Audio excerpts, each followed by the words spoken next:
What's up, wrestling fans? Richard Boudreau here. Welcome to a brand new edition of Kayfabe Kickout audio for February the 11th, 2013 for KayfabeKickout.com, putting the pro back in pro wrestling. On tonight's show, I have the esteemed pleasure to speak with former WWE, TNA, ECW, and WCW superstar, multiple-time tag champion, former WCW United States champion, Konnan. Konnan was on the show tonight, and we had a lot of fantastic topics to talk about. Konnan shared his thoughts on Alberto Del Rio as a legitimate world heavyweight champion.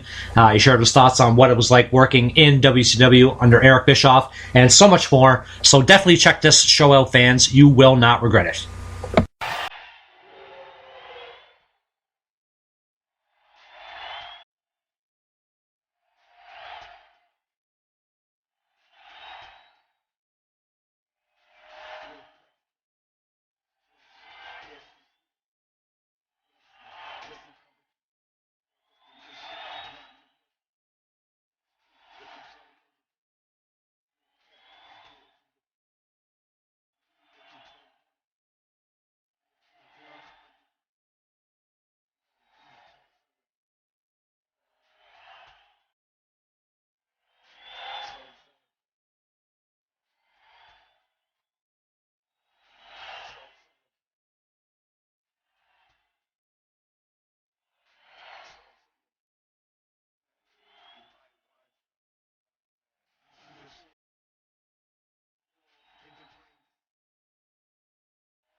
Pro wrestler throughout the professional wrestling world, former WWE, WCW, TNA, and ECW superstar, multiple-time tag champion, former WCW United States champion.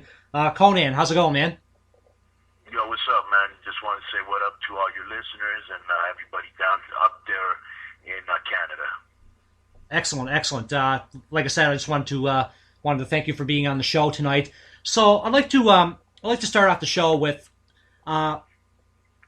on how you got your start in pro wrestling. Before you got your start in pro wrestling, you were actually enlisted in the United States Navy for a few years. Would you, for some of the listeners out there that might not be familiar, can you just talk about that? Yeah, I was in the Navy for about 6.5 years. I was on the Navy boxing team because I used to be a boxer before I got into the Navy. I got injured, and then they put me on a ship. And once I was on the ship, I had sea duty, and I actually went to the Iran-Iraq war, and also off the coast of Lebanon when we were protecting our interest in Lebanon. Jesus, shit, yeah. So you actually saw a bit of combat then. Shit was hitting the fan. Yeah, definitely. It's just, I was very patriotic, very much of an ideologue. I thought it was, I was very proud to defend my country and serve my country. And once I got there, I really figured out that, it was more politics than honor. It was a lot of big businesses, big business interests. And I just felt like, this isn't really what I signed up for.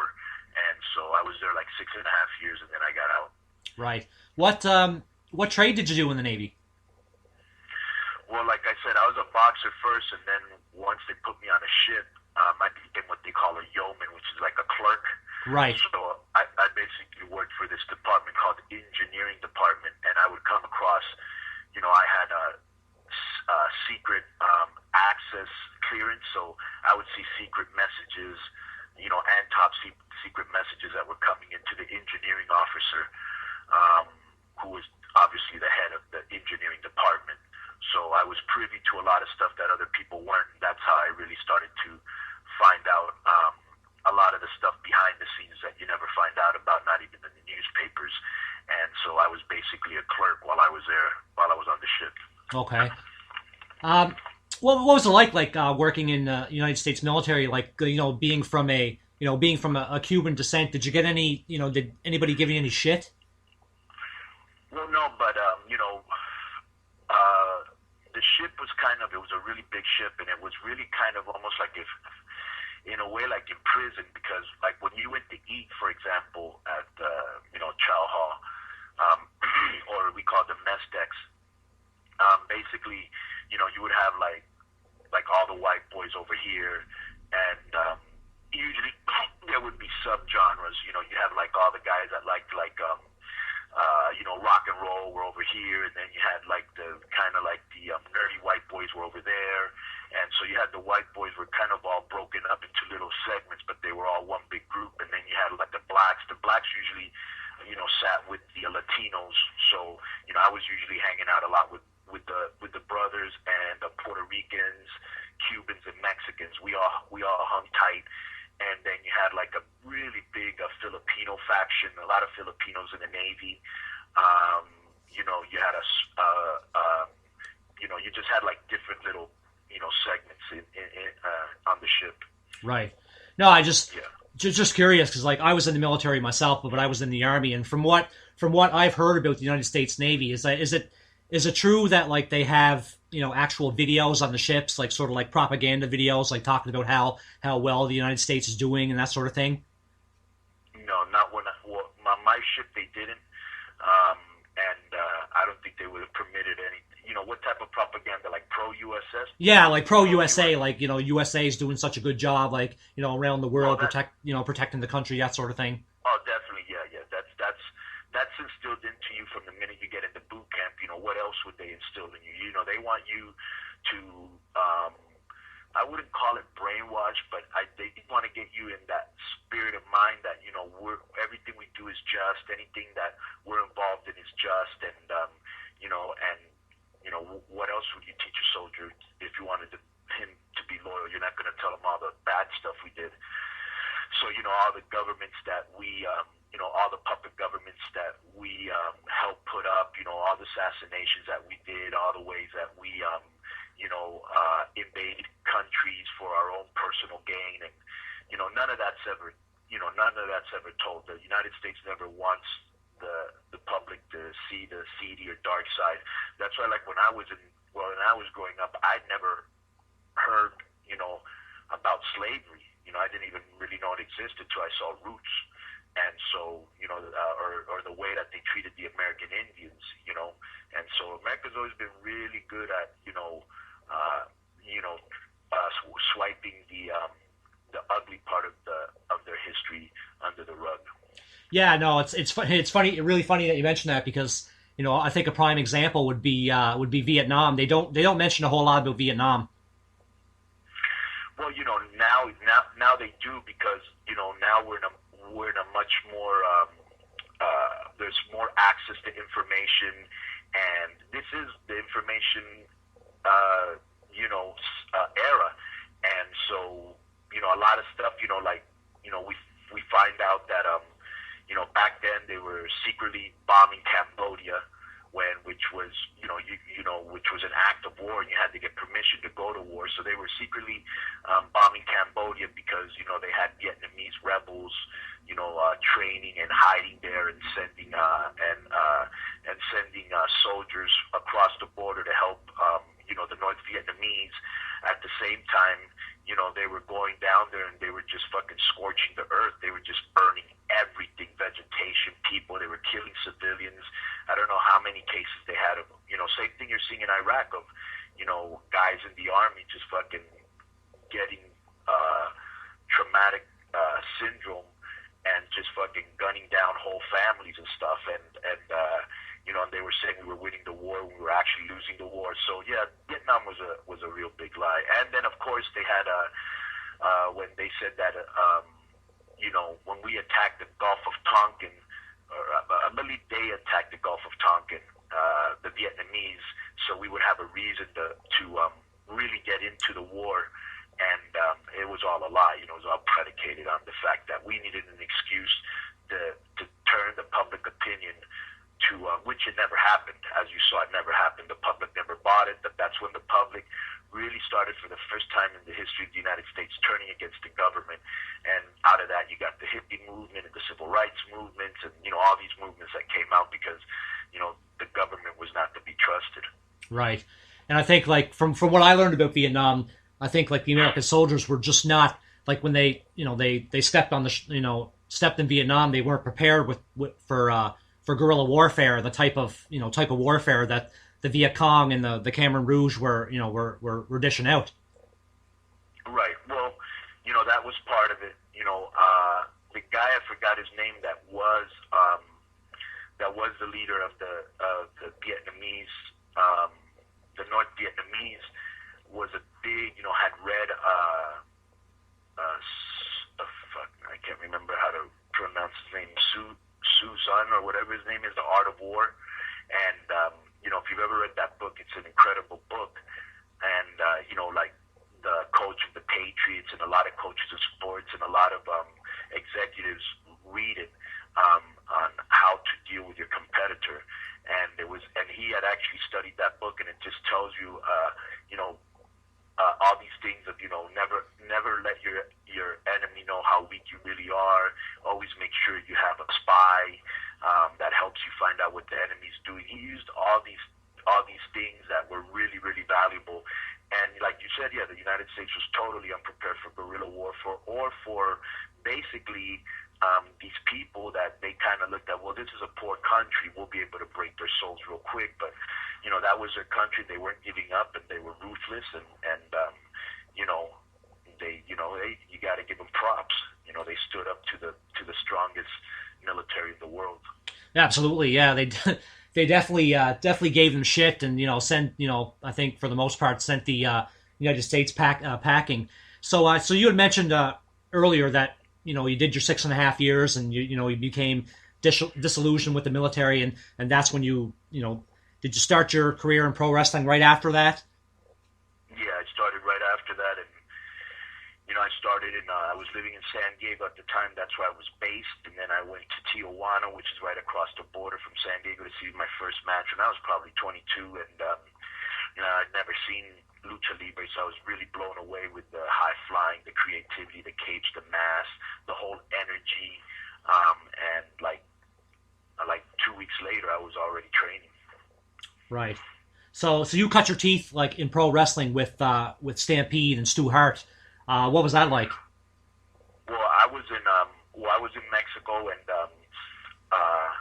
Chavo Guerrero, which is one of Eddie Guerrero's brothers, was going to Hawaii, and with his brother Mondo Guerrero, and so I think Chavo couldn't show up, so Mondo asked me if I could go, or the promoter asked me if I could go, one of the two, and I went there to wrestle for, at that time I was run by Leah Mayadia, and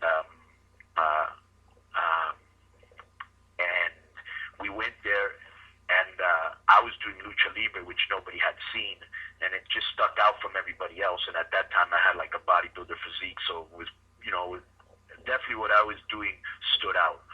And so one of Stu Hart's son was a referee, and he said, would you like to come to Canada? We'd like to use you. Nobody had ever asked me to come work for their company. So I was flattered, and I was like, well, yeah, fuck it, let's do this. And so, I went up to Canada, and I started working for Stu in the winter, and it was really, really, I was very excited because I'd never been to Canada, and, another company wanted to work with me. But it was really, really long trips. As you know, everything in Canada is really far. Yep. I grew up in Miami, and now I'm in San Diego, so I'm always used to sun, and now I'm up in Calgary in the winter. And, you know, we'd be going to all these places like Red Deer, Moose Jaw, and Medicine Hat, and all these funky names I'd never heard of, and everything was really far away and, you know, really cold. And, you know, you're driving and it's fucking snowing and you can't see shit because it's heavy snow. And then I'd have to help put up the ring. And it was at the end of Stampede, so they were going to close pretty soon. And, you know, they weren't having these big crowds. But, you know, it was a learning experience, and I got to meet some cool people who are still friends of mine to this day. And, you know, it was just another experience that I've had in my wrestling career. How are the Go ahead. No, I was just gonna ask, like, how were the fans receptive to your style of wrestling at that time? Well, they weren't really sure what it was. They'd never seen it. And so, you know, it's almost like if when you first saw Lucha Libre in WCW, if you'd never seen it before, you were probably pretty blown away from it, or you didn't understand it. But, you know, when I went there weren't that many people that could really do the Lucha style, you know, so I had to do a lot of stuff by my own. And you know, they liked it. They did like it. And it was interesting to me because when I wrestled in Calgary on that Teddy Hart show he had like 2 or 3 weeks ago. And I hadn't been back there in like 23 years. And so, you know, I walked back there, and the dressing rooms were a lot smaller than I originally remembered. And when I first went there, I remember that when I started to do Lucha Libre, people were like, what is this? You know, they didn't understand it because they'd never seen it. And right before when the first match started, it was a Lucha Libre match. It was all junior heavyweights, and the people in the crowd started going, Lucha Libre, and clap, clap, clap, Lucha Libre. And I thought, wow, nice. 23 years ago, nobody even knew what this was, and now they're asking for it. So that's pretty cool. Yeah, that's really fucking cool for sure, because like I think WCW and like ECW really brought Lucha Libre like to a lot of wrestling fans that, you know, don't even know what it was. So right. So Stu Hart was pretty receptive to, you know, your style of wrestling, and, you know, like how was it, what was it like working for Stu? Stu was great. You know, like I had a problem because his checks were called Foothills Athletic Club. That's what all his checks said. So when I would go in the store to try to change them, they'd like be no way. They wouldn't even look at it. They wouldn't even look at how much was on it. They're like, no way. And I later found out that they'd been bouncing a lot of checks. Right. So, you know, I told Stu, I go, yo, I can't stay here no more because I can't even cash your checks. And, you know, he said, well, come to my house. He had this huge house, you know, and I went there, and he gave me the money, you know, in cash, and he invited me to dinner, and he treated me excellent. You know, I always loved Stu. He was a really cool guy. Nice. Yeah, I like in the mid 1980s, like from what I've seen and what I've read, that, you know, when, you know, like you had mentioned, Stampede was kind of going downhill, and it was, you know, because of Vince, obviously, you know, that, you know, he bought out Stampede, and, you know, he was running, you know, WWF shows in Calgary and Edmonton, so, you know, the Stampede crowd went down. But I mean, you know, from what I've known and heard about Stu, that he was a pretty good guy to, you know, not to fuck wrestlers over. So no, he was definitely cool for sure. With me, he was. Nice. So I'd like to switch gears and talk about. So there's is there still a beef going on between AAA and CMLL? Like, can you, like, for the wrestling fans out there that may not be familiar with this, because it's more than just a rivalry, isn't it? Well, really what happened was in 91, there was a guy there called Antonio Pena, who was basically like revolutionizing wrestling, and he had come out with all these new wrestlers with masks, and Misterioso, Volador, Máscara Sagrada, for those of you that know about Mexican wrestling. And then he came up with the concept, which I always thought was genius, called the minis. What they were midgets, but they had the outfits of the bigger wrestlers, so it's almost like a mini me, you know what I'm saying? So a Batman and a little mini Batman. Right. And people loved that, you know. And then he got the company some movies for some wrestlers to be in, like Atlantis, Octagon, Vampiro. Mil Mascaras, like Mil Mascaras and Santo, those guys Yeah. were in movies too. Right, and then he got me a soap opera. So he was really helping take CMLL to the next level. And the owner wasn't really taking care of it financially. So one day, at that time, I was their world champion, and there was a lot of politicking from just jealous wrestlers at why were they giving me, you know, all this attention and blah, blah, blah. And so there was a lot of politicking, and they wanted to take the belt off of me. So the owner of the company, Paco Alonso, had a meeting in Monterrey, Mexico, with a whole bunch of promoters, and he says, well, should we let Konnan keep the belt or not? And Antonio Pena was at that meeting, and he says that the majority said yes. And he said, well, I don't care, it's no. And that night he came up to me and said, listen, this meeting went down, this is what happened. He goes, I'm leaving CMLL, they're not paying me enough money, you know, and, you know, they fucked you with the belt, and so let me know if you want to stay or if you want to come with me. And at that time, Arena Mexico was on super, super, super fire. I mean, super fire. And they were selling out all the time. They had all the stars. He says, just remember, we're starting from scratch, and if this doesn't work, neither you or I will ever be able to go back to CMLL. And I said, fuck it, man, I'm down. And so we started AAA, you know. And so there was a lot of hatred. Why? Because first of all, he lost Antonio Pena, who was his creative genius. Then he lost me, that I was, you know, either his first or second top draw and was on fire at that time. And then we helped recruit a whole bunch of names from his company. And a year later, we actually went on to draw the biggest house in the history of Mexican wrestling, which was a 50,000 seat show for a match I had. It was a retirement match against a guy called Cien Caras. So yeah, there's always been a lot of animosity ever since then. Yeah, and it's more, yeah, and you know, yeah, like I said, it's more than just a rivalry, and there seems to be like a, from what I've seen, like about, you know, wrestling in Mexico, there seems to be issues with, in terms of, you know, trademarking and stuff, because, you know, there's a second Mystico down there from what I've seen, and like, what's the reasoning for that? Is it just like nobody gives a fuck, or just like they just want to like make a new Mystico, or? No, the reason is because Mexican labor laws protect the employer a lot. And where in the United States, if you were to try to leave WWE with one of their gimmicks, you know, you'd be sued. Or if, you know, Robert Downey decided to make an independent film as Iron Man, he'd be sued by DC Comics or That's whoever, right. or Yeah. Marvel Comics or whoever. But here they have laws where, like, if you've been a certain character for so long, you know, you have rights to still use that name, and you can appeal it, you know.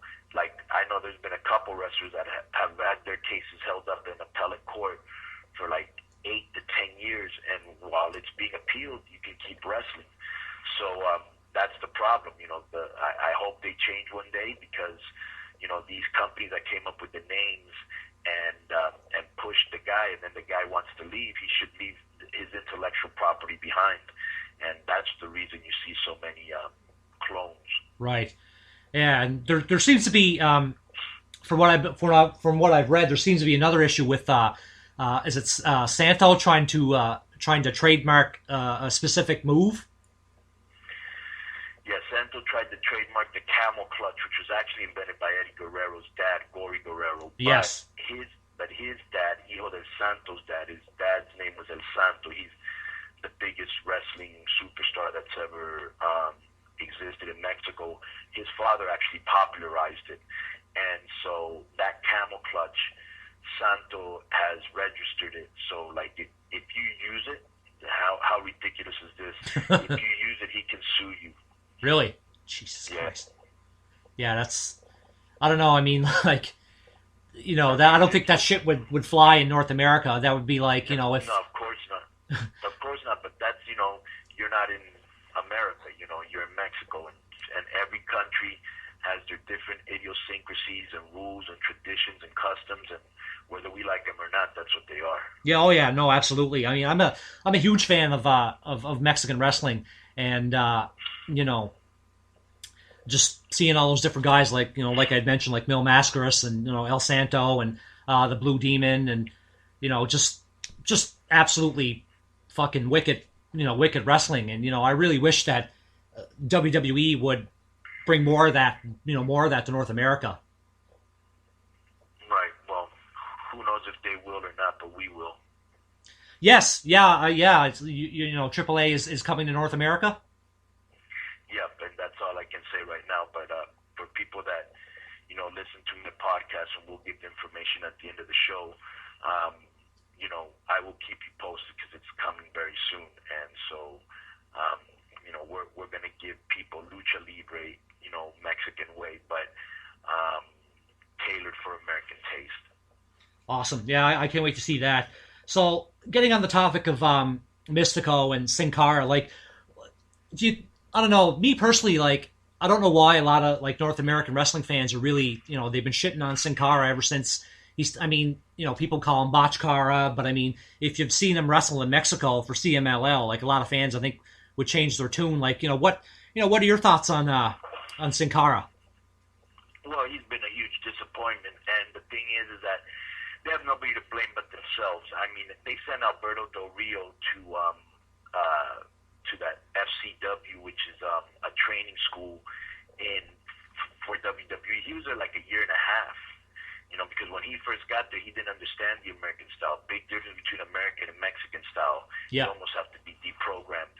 So he was there like a year and a half, and he, you know, so he learned, you know, how to wrestle that style. They took Sin Cara and they brought him from a pure Mexican style, which is all he knew, all he was trained in, doesn't speak English, to United States to start learning how to wrestle Mexican. So, of course, there were timing issues, there were botched spots, and, you know, what I should have done is one or two things. They should have sent him to the school first, let him, you know, learn the style, or they should have brought him with one of the guys from Mexico to make him look good.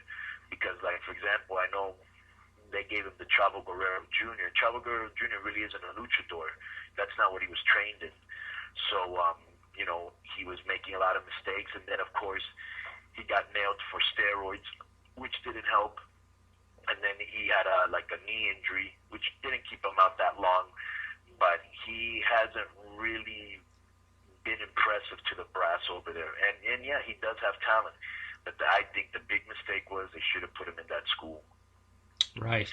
It just seems from my perspective, like, throughout the 20, 30 years of the WWF, that they don't have like a huge respect for Lucha Libre and for mass wrestlers. I mean, I don't know. That's just my personal opinion, but I could be wrong. Well, no, neither did WCW, and the reason is because they're not Mexicans. They don't hang around Mexicans. They don't live around, so they know nothing about Mexicans except they have good food, and you know that's about it. And so, you know, from one side I understand it, but from the other side, how can you be so ignorant not to understand the biggest minority in your country you know nothing about, or you're not going to bring at least somebody that could bridge the gap between us and them. You know, between the Mexicans that they had in WCW and the higher ups, and WWE is the same way. You know, fucking McMahon's a millionaire. The only time he sees a Mexican is probably fucking, you know, blowing his leaves or some shit. And so he doesn't understand. Right. You know, I'm sure his marketing people have to tell him, look, this is what's going on, you know, and this is who we have to cater to, and we got to push Latinos. And that's why you see more Latinos in WWE than ever before. But yet behind the scenes, you see no Latinos in any power, in any positions of power. Yeah, you're definitely right about that. I mean, you know, if you know Eddie Guerrero, like, you know, may he rest in peace. If he was still alive today, like, I mean, it's hard to say if he would have been a booker or a road agent, because, you know, you're right. I mean, you don't see any any Latinos or any, like, people of other races, like, you know, as executives. Right. And yeah, he probably would have gone back there because he had a great knowledge for the game. Yeah, that's a huge understatement, I think, on that one. I mean, Eddie was just, like, phenomenal. And that's when I started watching wrestling again was WCW, like seeing his matches with Dean Malenko and Rey Mysterio. And I'm surprised that WWE didn't pair up Sin Cara with Rey Mysterio right off the bat. Yeah, because they didn't think he'd be, the what would be the word, the failure, so to speak, and so that wasn't something they were counting on. But I give them credit. They did what they should have done from the beginning. They got him with Mysterio. Now they have the tag team titles. But still, when I saw that match when they had the tag team titles, I mean, just Ray, and of course he has way more time in the business and in that organization. Ray just has such a bigger aura about him. He's such a bigger star. He has great command and gentlemanship of the ring. So he's the other guy's still learning. Oh yeah, I mean he still has how old is Sin Cara? Do you know? I don't know. If I had to guess, I would think he's 29 by now. Okay, so he's still, I mean, in the wrestling world, he's still relatively young, so he probably could have another probably 10, 15 years in the WWE right. if they decided to keep him. Right. So, how popular was Mystico, Sin Cara in CMLL? He must have been, because he was a huge star, wasn't he? Yeah, he was one of the most popular wrestlers in the history of the sport. Jeez. But by the time WWE got him, his popularity was actually waning. He got very lucky. WWE caught him when his popularity was going down, and so was his promotion. But I think the last they had heard of him, he was a megastar, which at one time he was, but he wasn't that big when they got him. So I think he got pretty good chunk of money just on a facade kind of. Right. Was it because just fans just became they just lost interest in him, or? Well, he wasn't being booked that good, and so he was complaining publicly about, how his company did business, and they would punish him, but they didn't want to punish him too much because they didn't want him running over to us. And, they needed Latino superstars in WWE, and they were like, well, we've heard Mystico's the biggest star there, and he's a high flyer, and they went after him. And so, he was very fortunate. Yeah, definitely. I mean, from what you said there, it seems like WWE scooped him up right at the right time, and you gotta gotta give credit to Triple H because he seems like he's bringing in smaller guys like El Generico and Sin Cara, so he's actually thinking ahead. So yeah, I give him a lot of props for that. So you had mentioned WCW in passing. I'd like to talk about Eric Bischoff and what it was like working in WCW. At the heyday of the Attitude Era. He mentions on several different occasions that I don't know. He kind of plays it off like it was his idea to bring lucha libre and Japanese wrestlers into WCW. Was that the case, or were you involved, or were other people involved? No. Basically, what had happened was that he knew nothing about lucha libre. What had happened was I had met Kevin Sullivan and Woman in a tour of Singapore, and DDP was there, and Paul Heyman was there, and I already knew Paul Heyman from when I was in WCW the first time, because I was actually there a while ago, in 1990, and so I had been there, and they were going to put me together with Brian Pillman, but at that time, Ole Anderson got fired as Booker, and they were looking for a new Booker.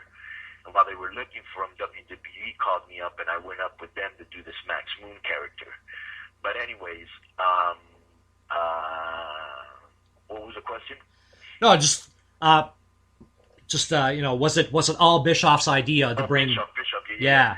So then I went to so I had met Paul Lee.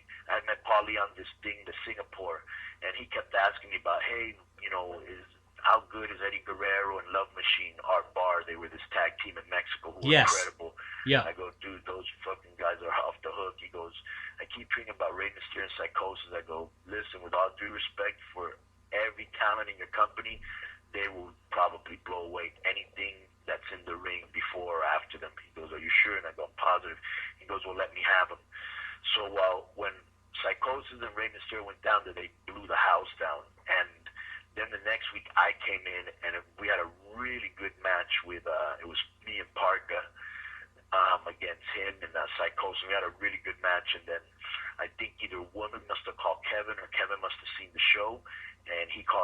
said, listen, I want you to come down here. We want to do something with you and Hogan. And so I was like, all right, cool. And I went down there, and, you know, they offered me so much money, I couldn't say no. So I told Payman I was leaving. And then he was like, fuck, man, you know, I really want to do something with you guys. I said, well, don't worry, because I'll send you some other Mexicans. And I did. And then when I was there, you know, I was like, Kevin, you've got to bring Rey Mysterio. I go, that's the beauty of it, bro. He's going to get sympathy right off the bat. Plus, he can go. So Kevin actually went, and he convinced Eric. But I actually brought Psychosis in because I needed somebody to work with me Lucha Libre style. And so they brought Psychosis in first, and they liked his work, so they gave him a contract. And then I brought Ray in, and he had a match with Dean Malenko. And I remember backstage, everybody was laughing and saying, oh, what are we getting, a midgets division? And I just told Ray, I go, everybody here is hating, dude. Just go out there, man, and represent Mexico in AAA, Lucha Libre, and just leave it all out there, man. Leave it all. He went out there, and I could see at the monitor all the wrestlers getting around the monitor, and Macho was there, and Hope was there, and everybody was there, and all the wrestlers. And when they came back in, they got a standing ovation from all the boys in Ray's debut match. Nice. Yeah, because, I mean, those were the matches that really, you know, really blew up WCW, I think. I mean, like I said, that's how I got back into watching pro wrestling, like after I graduated high school, seeing those guys just tear it up. I mean, obviously, the NWO and Hall and Nash and Hogan, I mean, that was hot too, but, I mean, right. It was, you know, in terms of just watching wrestling matches, like, those guys really, really fucking tore it up. It was just unbelievable shit, you know. Yeah, it was. So what was Eric Bischoff like, you know, behind the scenes? Like, because there's, you know, a lot of, you know, wrestling fans said he was a dick and said he was controlling, and, you know, he had his cliques, and, you know, like Hall and Nash were his boys and that sort of thing. But, like, how did he treat you? Look, when I first got there, since he was very hungry and he came up with the great idea of NWO, and he was taking a lot of superstars, he was being very aggressive and getting the best workers on the indies, ECW, guys that left WWF. He might have had the greatest roster of all time. And he was really cool at the beginning, very easy to deal with, very accessible. And as time passed on, you know, due to pressure and politics and having to deal with all these big egos, you know, he turned really, really rude and really arrogant, and, you know, to the point where we didn't like each other, and we were fighting. And, you know, now from what I hear from, like, Chris Jericho and the guys do the podcast with Kurt Bauer, who's an ex-WWE writer, they'll tell me he was very easy to deal with, you know, and it's probably because he wasn't in that pressure cooker in WCW. Right. Well, like, when he went to WWE in 2002, I mean, he wasn't the boss. You know, he had to report to Vince, so he was probably, you know, he probably had to be, had to get in line, you know, to a certain extent, because Vince probably would have canned his ass. Yeah. So getting back to the Max Moon character when you started in the WWE, whose idea was it to book you, like, in that character? Because I remember watching you when I was a kid, and I was like, you know, like, when I was a kid, I didn't really think much of it, but looking back, it's like, you know, like, whose idea, like, you know, was the character? Was it yours? Was it Vince's? Yeah, it was definitely mine. I had seen a robot in Japan, and it shot confetti and fire and smoke, and so, you know, we made up this outfit where you would like hook on this other tube, and then the tube would shoot confetti, another one would shoot fire, another one smoke. We actually had an idea of getting a jetpack where I would fly from the stage to the ring, but there were some problems doing that indoors. And, you know, Vince was really behind the project. And, you know, as goofy as the outfit looks now, back then it looked pretty sweet. And so I was going to, go, and what really killed me, one of the reasons that I had problems with the Max Moon characters, I was always showing up late, or I wasn't showing up because it was a pain for me to take all these boxes of robot uniform, and I would always have to go to LA, pick it up, and then whatever city I was going to, I had to I had to document it, like if it was a suitcase, and then I'd have to take a taxi with all these boxes to wherever the place was that we were taping or wrestling, and take it out and put it on and go in the ring and try it out. And it was just a big pain in the ass. And at that time, I was also blowing up in Mexico, so I said, fuck WWE, and I stayed in Mexico. Okay. Now, is it true that there were issues between you and Vince, that Vince wouldn't give you a guaranteed contract? No, what it was was that, you know, I wanted him to sign and give me guaranteed medical, and he was like, I guarantee you everybody here gets taken care of. And I was like, well, then why don't you sign it so I know? And then he wouldn't give me a guaranteed contract either. He gave me some standard contract where, like, for every match you make so much, and that was it. Right. And so those two things really didn't jive with me. So yeah, that is true. Okay. What was it like backstage, like, you know, being around guys like, you know, Hogan and Warrior, and, you know, like a lot of the old school guys? Yeah.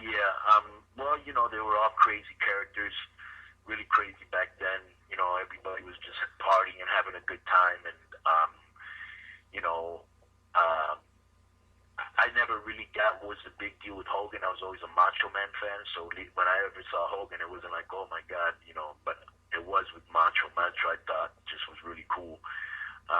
And just being back there, you know, there was some resentment, especially like from the Nasty Boys, because I wasn't going on the road. They'd only fly me in for TV tapings.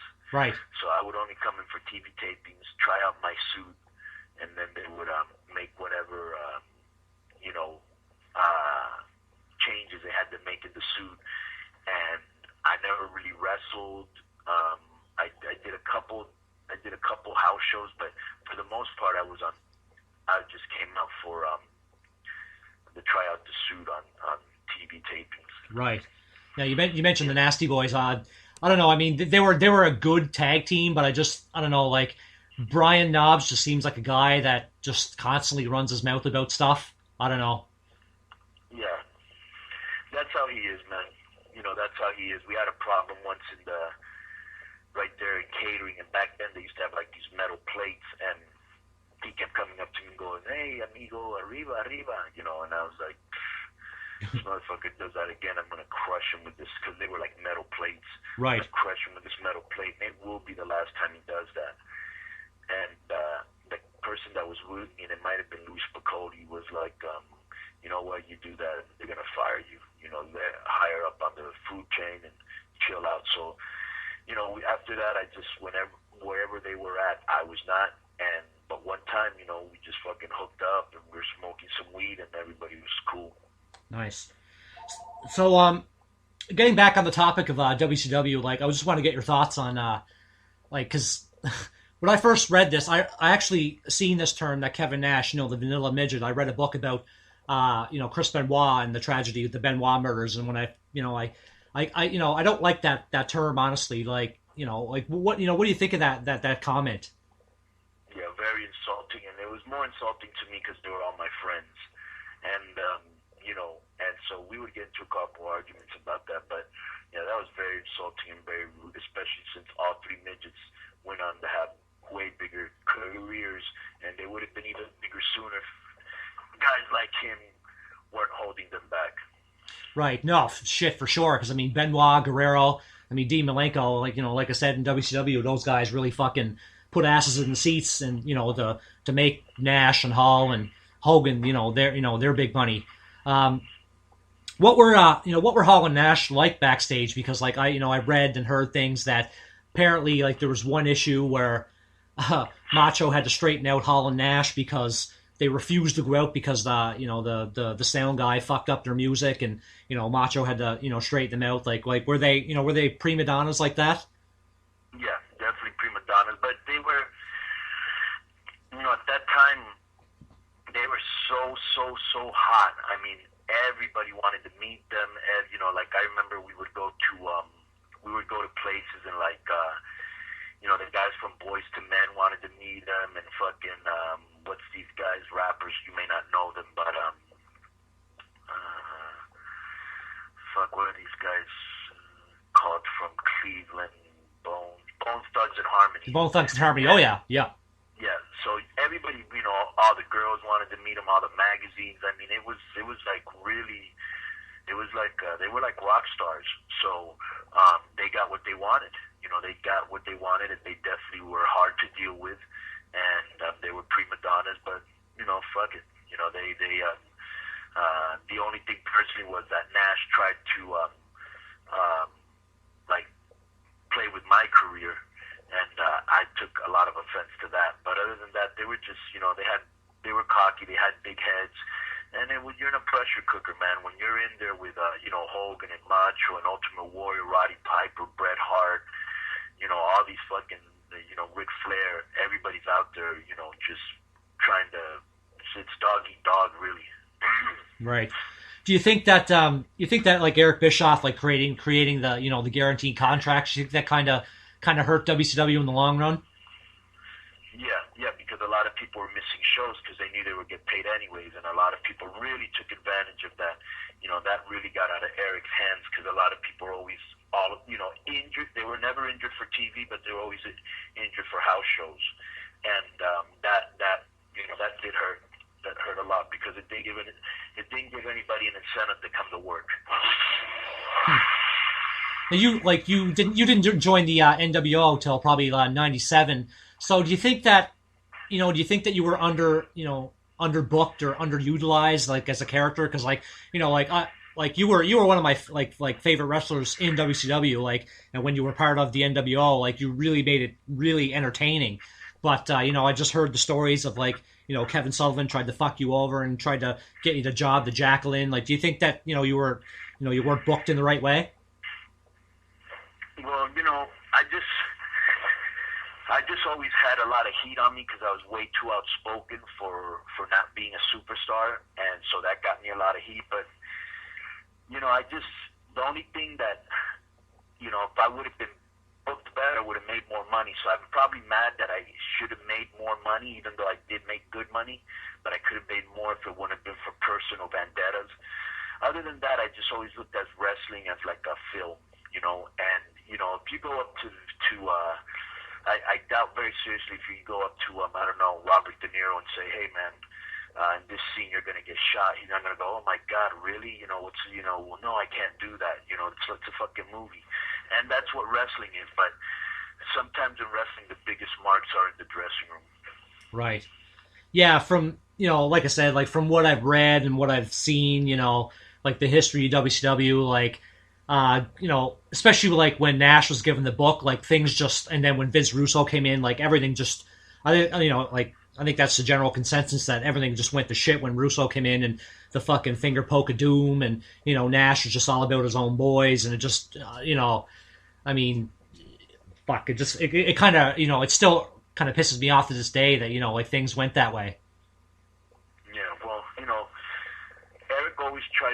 Eric always likes to take the credit for turning the company around. He deserves all the credit in the world and all the credit for beating Vince's ass for 80 weeks and, acquiring so much good talent. But he also should take responsibilities for the company going out of business because it had a lot to do with him and others. But, nobody ever wants to look bad. Nobody ever wants to look like they fucked anybody over, made any mistake. Everybody wants to wash everything and glaze over it and look at it through rose-colored. But I was there, so I know exactly what happened. And, yeah, it is a shame. It is a shame, but nevertheless, it's gone. Yeah, that is true. I mean, there are a lot of wrestling fans that, to this day are still bitter over WCW. So get your thoughts on Alberto Del Rio and what you think of him as world heavyweight champion. Alberto Del Rio had no charisma in Mexico. I never thought he'd be the big star he is now once they took off his mask. I always thought he was a good-looking guy without the mask, but I just it was very smart of him to let them come here and take off his mask, which is very legendary in Mexico, and more because of who his father is. But he came in and, not growing up in the United States, not being from the United States, came in here and they hardly did any promos in Arena Mexico where he worked. So he came in here with really not a lot of promo experience and did a really good job, you know. And I think as a wrestler, he's still learning. You know, he still has, you know, he's a little bit too one-dimensional, but you know, he's learning. He's done a good job. If I had to give him a grade, I'd give him like a B+. Excellent, excellent. Yeah. Well, Konnan, thank you so much for being on the show today. And this is the part where you get, you know, you give your shout outs and your plugs. So go right ahead. Órale, arriba la raza. Basically, I'm on Twitter at Konnan, Konnan 5150, Konnan 5150. And then I have a podcast on MLW.com, and they have detailed archives of every episode, and the episodes have been good. You know, I know you listen to them, and you know, for those of you that listen to it and you like it, spread the word to like-minded people. And you know, all I can say is thank you for having me on your show, Doug. Thank you very much, Konnan. It was a pleasure talking with you today, and thanks very much.